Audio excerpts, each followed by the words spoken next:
Au bord du lac Léman, en Suisse, les 15 000 habitants de la ville de Morges sont approvisionnés en eau potable par une source située au pied du Jura. Alors nous trouvons au sud de Montrichet, c'est là que se trouve la nappe phréatique qui offre la boisson, l'eau potable que les Morgiens boivent. Nous sommes à environ une quinzaine de kilomètres de Morges.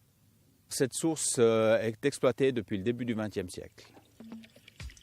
C'est en 1909 qu'une conduite d'eau est installée entre le village de Montrichet et la ville de Morges. Durant près de 100 ans, les Morgiens ont consommé une eau d'excellente qualité. Mais à la fin du siècle passé, le service des eaux a tiré la sonnette d'alarme. Alors au début des années 90, on s'est rendu compte que le taux de nitrate augmentait dangereusement. C'est-à-dire qu'à partir d'une certaine quantité de nitrate dans l'eau, 40 mg par litre, on considère en Suisse que l'eau n'est plus potable. Il était intéressant pour nous de négocier avec les agriculteurs parce qu'on s'est rendu compte que c'était la pratique agricole qui apportait un maximum de nitrate dans l'eau. Les agriculteurs de la commune ont été approchés par les autorités de la ville de Morges.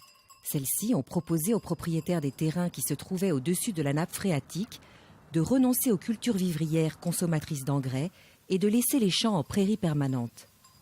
Et c'est ainsi qu'ils ont essayé de faire une convention avec les agriculteurs, de laisser le maximum de parcelles en prairies artificielles. Par contre, ça implique quand même des prairies qui sont fermées pendant 6 ans. Donc ce qui veut dire 6 ans, une prairie qui est fermée 6 ans, elle a moins de rendement qu'une prairie qui est changée au bout de 3 ans.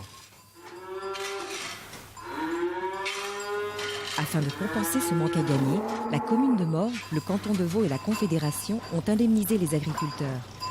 Ça représente environ 10 centimes par rapport au mètre cube que le client paye à la fin.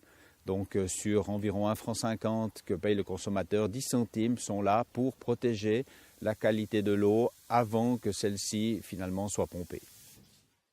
Ces 10 centimes servent à indemniser les agriculteurs afin que ceux-ci laissent leurs champs en prairie dans la zone de la nappe phréatique.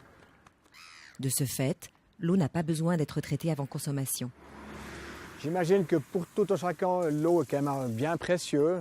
Et je pense que c'est pour une bonne cause, effectivement. Je crois que si on peut maintenir cette nappe dans des bonnes conditions, je crois que pour tout le monde, c'est un avantage. Autant pour l'exploitation agricole que pour les utilisateurs de cette eau. La SSIGE, une valeur sûre pour vos compétences.